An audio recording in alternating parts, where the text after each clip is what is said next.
ओम नमः शिवाय। जय श्री राम। राधे राधे मित्रों, कैसे आप सभी लोग। आशा करता हूँ हमेशा की तरह कुशल मंगल से होंगे, अच्छे से होंगे, स्वस्थ होंगे, दूसरों की सहायता कर रहे होंगे और अपने परिवारजनों मित्रों के साथ खुशी खुशी जीवन व्यतीत कर रहे होंगे। ऐसी मनोकामना दुआएं मैं भगवान से आप लोगों के लिए हमेशा से करता हूँ।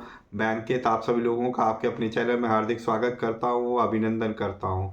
तो दोस्तों, आज आपके सामने फिर से प्रस्तुत हूँ गीता माधुर्य को लेके, जो गीता प्रेस गोरखपुर की तरफ से आती है और जिसको स्वामी राम सुखदास जी ने लिखा है, जिसमें श्रीमद् भगवद गीता के प्रत्येक अध्याय के हिंदी रूपांतरण को प्रश्नोत्तर शैली में श्री राम सुखदास जी ने उसको व्याख्या की है, बड़े ही सुंदर शब्दों में, सरल शब्दों में।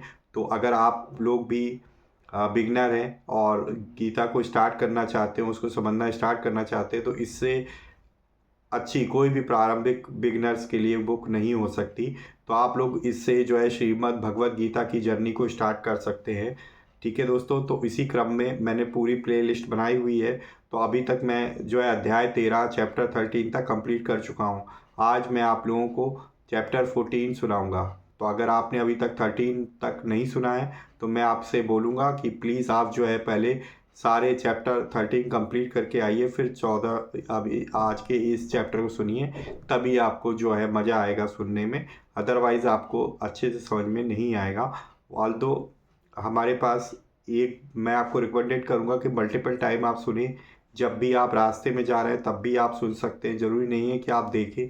सिर्फ आप जो है कान में लीड लगा के मेट्रो पे, ऑटो पे, बस में, गाड़ी में, अपनी कार में, बाइक में, कहीं पे भी आप जो है सुनते सुनते आप जा सकते हैं दोस्तों। तो चलिए बिना देर करते हुए भगवान का ध्यान लगाएंगे। हम लोग श्री गणेश जी का आह्वान करेंगे। प्रथम पूज्य हमारे देवता हैं, पूज्य हैं, तो बिना उनके याद किए हुए कोई भी कार्य संपन्न नहीं हो सकता अच्छे से। तो चलिए स्टार्ट करते हैं। वक्रतुंड महाकाय सूर्यकोटि समप्रभा निर्विघ्नं कुरु मे देव सर्वकार्येषु सर्वदा। जय श्री गणपति बप्पा मोरया। तुमेव माता च पिता तुमेव, तुमेव बंधु च सखा तुमेव, तुमेव विद्या द्रविणं तुमेव, तुमेव सर्वं मम देव देवो। जय श्री गणपति बप्पा मोरया। चलिए शुरू करते हैं। एक बार दोस्तों प्रेम से बोलेंगे हर हर महादेव। ओम नमो नारायणाय। ओम नमो भगवते वासुदेवाय। जय श्री सीताराम। जय श्री राधे श्याम। जय श्री राधे कृष्ण। ओम श्री परमात्मने नमः। 14वां अध्याय मैं आप लोगों को सुनाता हूँ। आप लोग भी भगवान का ध्यान लगाकर चिंतन करके जो है सुनिए, मैं आपको सुनाता हूँ। भगवान बोले, जिसको जानकर सब के सब मननशील मनुष्य परम सिद्धि को प्राप्त हो गए, संपूर्ण ज्ञानों में उस उत्तम और परम ज्ञान को मैं फिर कहूँगा। उस ज्ञान की और क्या महिमा है भगवान, अर्जुन जी पूछते हैं। तब श्री कृष्ण जी कहते हैं कि उस ज्ञान का आश्रय लेकर जो मनुष्य मेरी सधर्मता को प्राप्त हो गए हैं, अर्थात मेरे समान हो गए हैं, वे महासर्ग में भी पैदा नहीं होते और महाप्रलय में भी व्यतीत नहीं होते। महासर्ग में प्राणी कैसे पैदा होते हैं भगवान, अर्जुन जी पूछते हैं। तब श्री कृष्ण जी कहते हैं कि हे भारत, मेरी मूल प्रकृति तो उत्पत्ति स्थान है और मैं उसमें जीव चेतन रूप गर्भ स्थापन करता हूँ, जिससे संपूर्ण प्राणी पैदा होते हैं। अतः हे कौन्ते, अलग अलग योनियों में जितने भी प्राणी पैदा होते हैं, उन सबकी उत्पत्ति में माता के स्थान पर मेरी मूल प्रकृति है और बीज स्थापन करने में पिता के स्थान पर मैं हूँ। जिसका अर्थ है महासर्ग के आरंभ में जीवों का अपने अपने गुण कर्म स्वभाव के अनुसार प्रकृति के साथ विशेष संबंध करा देना ही भगवान के द्वारा बीज स्थापन करना है। फिर अर्जुन जी पूछते हैं श्री कृष्ण जी से कि आप सब जीवों के पिता हैं, तो फिर वे जीव बंधन में क्यों पड़ जाते हैं। तब श्री कृष्ण जी बड़ा ही सुंदर उत्तर देते हैं, सुनिए कि हे महाबाहो, सत्व रज और तम ये तीन गुण पैदा तो प्रकृति से होते हैं, पर इनका संग करने से अविनाशी देही को देह में बांध देते हैं। सत्व गुण का क्या सत स्वरूप है और वह देही की देह में कैसे बंधता है भगवान, अर्जुन जी पूछते हैं। तब श्री कृष्ण जी कहते हैं कि हे निष्पाप अर्जुन, उन तीनों गुणों में सत्व गुण स्वरूप से तो निर्मल होने के कारण प्रकाशक और निर्विकार है, पर वह सुख और ज्ञान की आसक्ति से देही को देह में बांध देता है। रजोगुण का क्या स्वरूप है और वह देही को कैसे बांधता है भगवान, अर्जुन जी पूछते हैं। तब श्री कृष्ण जी ने क्या उत्तर दिया, सुनिए आप लोग ध्यान से। हे कुंती नंदन, तृष्णा और आसक्ति को पैदा करने वाले रजोगुण को तू राग स्वरूप समझ। वह कर्मों की आसक्ति से देही को देह में बांधता है। यह सुनकर अर्जुन जी ने फिर पूछा कि तमोगुण का क्या स्वरूप है और वह देही को कैसे बांधता है। यह सुनकर अर्जुन श्री कृष्ण जी कहते हैं कि हे भरतवंशी अर्जुन, तमोगुण अज्ञान से उत्पन्न होता है और संपूर्ण प्राणियों को मोहित करने वाला है। वह प्रमाद, आलस्य और निद्रा के द्वारा देही को देह में बांधता है। ऐसा सुनकर अर्जुन जी ने फिर प्रश्न किया श्री कृष्ण जी से कि बांधने से पहले तीनों गुण क्या करते हैं भगवान। तब श्री कृष्ण जी कहते कि हे भारत, सत्व गुण तो सुख में लगाकर मनुष्य पर अपना अधिकार जमाता है, रजोगुण कर्म में लगाकर मनुष्य पर अपना अधिकार जमाता है और तमोगुण ज्ञान को ढककर तथा प्रमाद में लगाकर मनुष्य पर अपना अधिकार जमाता है। यह सुनकर फिर अर्जुन के मन में जिज्ञासा उत्पन्न हुई और वो प्रश्न करते हैं श्री कृष्ण जी से, तीनों गुणों में से एक एक गुण मनुष्य पर अपना अधिकार कैसे जमाता है भगवान। तब यह प्रश्न सुनकर श्री कृष्ण जी ने क्या उत्तर दिया, देखिए कि हे भरतवंशी अर्जुन, रजोगुण और तमोगुण को दबाकर सत्वगुण बढ़ता है, सत्वगुण और तमोगुण को बढ़ाकर, क्षमा करें, हे भरतवंशी अर्जुन, रजोगुण और तमोगुण को दबाकर सत्वगुण बढ़ता है, सत्वगुण और तमोगुण को दबाकर रजोगुण बढ़ता है तथा सत्वगुण और रजोगुण को दबाकर तमोगुण बढ़ता है। तब अर्जुन जी ने फिर प्रश्न किया कि बढ़े हुए सत्वगुण के क्या लक्षण होते हैं भगवान। तब श्री कृष्ण जी कहते हैं कि जब इस मनुष्य शरीर में संपूर्ण इंद्रियों और अंतःकरण में स्वच्छता और जानने की शक्ति विकसित होती है, तब जानना चाहिए कि सत्वगुण बढ़ा है। बढ़े हुए रजोगुण से क्या लक्षण होते हैं भगवान, अर्जुन जी पूछते हैं। तब श्री कृष्ण जी कहते हैं कि हे भरतवंश में श्रेष्ठ अर्जुन, जब अंतःकरण में धन आदि का लोभ, क्रिया करने की प्रवृत्ति और भोग और संग्रह के उद्देश्य से नए नए कर्मों का आरंभ करना, अशांति, स्पृहा आदि की वृत्तियाँ बढ़ती हैं, तब जानना चाहिए कि रजोगुण बढ़ा है। बढ़े हुए तमोगुण के क्या लक्षण होते हैं भगवान, अर्जुन जी पूछते।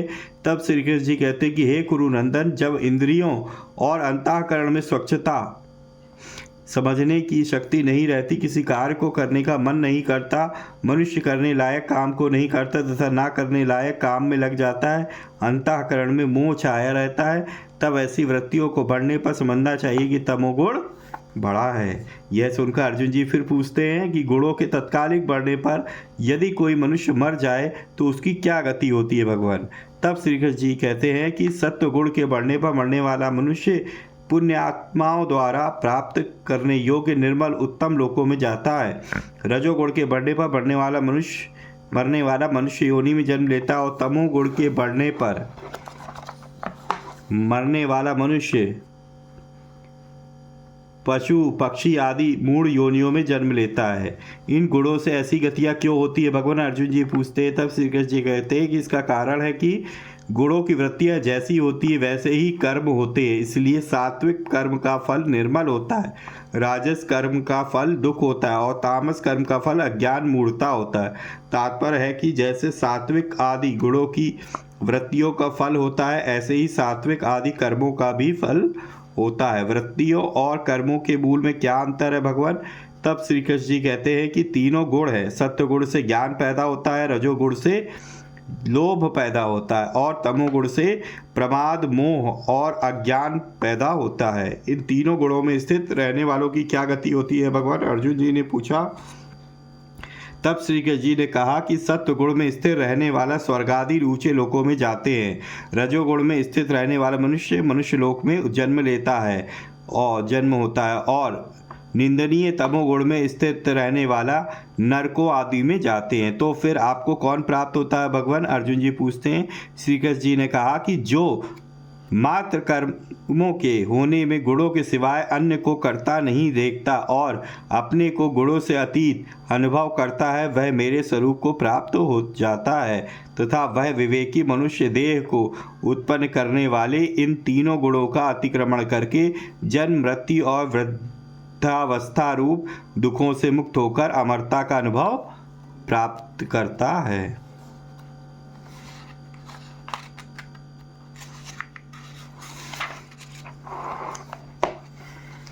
यह सुनकर अर्जुन जी फिर पूछते हैं कि हे प्रभु, इन तीनों गुणों से अतीत हुआ मनुष्य किन लक्षणों से युक्त होता है। यह सुनकर श्री कृष्ण जी बोलते हैं कि हे पांडव, सत्व गुण की प्रकाश, रजोगुण की प्रवृत्ति और तमोगुण की मोह, इन तीनों वृत्तियों के आने पर वह इनसे द्वेष नहीं करता और इनके ना आने पर इनकी इच्छा नहीं करता। जो उदासीन की तरह रहता है, गुणों के द्वारा विचलित नहीं किया जा सकता तथा गुण ही गुणों में बरत रहे हैं, ऐसा अनुभव करते हुए अपने स्वरूप में ही स्थित रहता है और स्वयं चेष्टा रहित है। यह सुनकर अर्जुन जी ने फिर पूछा कि हे भगवान, गुणातीत मनुष्य के आचरण कैसे होते हैं। तब श्री कृष्ण जी ने कहा कि उसके आचरण समता पूर्वक होते हैं। जो धैर्यवान मनुष्य अपने स्वरूप में निरंतर स्थित रहता है तथा सुख दुख में, मिट्टी के ढेले, पत्थर और स्वर्ण में, इंद्रियों आदि के प्रिय अप्रिय में, नाम की निंदा स्तुति में, शरीर के मान अपमान में, शत्रु मित्र के पक्ष में सम रहता है और जो कामना आसक्ति को लेकर कोई नया कर्म आरंभ नहीं करता, वह गुणातीत कहा जाता है। गुणातीत होने का क्या उपाय है भगवान, अर्जुन जी पूछते हैं। तब श्री कृष्ण जी कहते हैं कि जो मनुष्य अव्यभिचारी अनन्य भक्ति योग से मेरा ही भजन करता है, वह इन तीनों गुणों का अतिक्रमण करके ब्रह्म प्राप्ति का पात्र बन जाता है। भक्ति तो करे आपकी और पात्र बन जाए ब्रह्म प्राप्ति का, यह कैसे भगवान, अर्जुन जी पूछते हैं। तब श्री कृष्ण जी कहते हैं कि भैया, ब्रह्म अविनाशी, अमृत, सनातन धर्म और एकांतिक सुख का आश्रय मैं ही हूँ, अर्थात ये सभी मेरे ही नाम हैं। सियावर रामचंद्र की जय। 14वां अध्याय समाप्त। सियावर रामचंद्र की जय। ओम नमो नारायण, ओम नमो भगवते वासुदेवाय। जय श्री राधे कृष्ण, जय सिया राम, हनुमान जी की जय हो, जय गुरुदेव जी की जय हो। तो ये था दोस्तों गीता माधुर्य का 14वां अध्याय जो मैंने आपको सुनाया, जो हमारे वचन थे, ठीक है, जिसके व्याख्याकार थे स्वामी राम सुखदास जी, उनकी वाणी को मैंने आपको सुनाया। कैसा लगा आपको? अगर अपने कमेंट्स जरूर कमेंट बॉक्स में डालें, अपनी आपकी जो राय हो।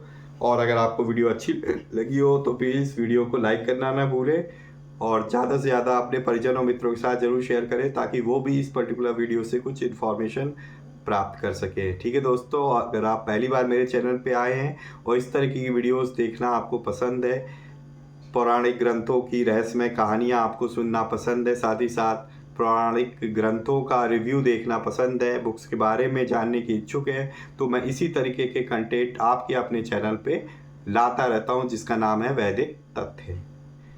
और आप चैनल को सब्सक्राइब करने के बाद बेल आइकन को जरूर प्रेस करिएगा ताकि लेटेस्ट से लेटेस्ट वीडियो की इन्फॉर्मेशन आप तक तुरंत ही पहुंच सके, आप उसको देख के कुछ ना कुछ नई जानकारी हासिल कर सके और अपने मित्रों और अपने रिलेटिव्स को भी जानकारी दे सके शेयर करके। ठीक है दोस्तों, तो इसी तरीके से भगवान की भक्ति करते रहिए, अपने परिवारजनों मित्रों के साथ खुशी खुशी प्रसन्नचित होकर जीवन व्यतीत करिए और हाँ, हमेशा की तरह किसी न किसी एक पर्सन की हेल्प करने की जरूर कोशिश करिए। मिलेंगे नेक्स्ट वीडियो में, तब तक के लिए जय श्री राम, राधे राधे मित्रों।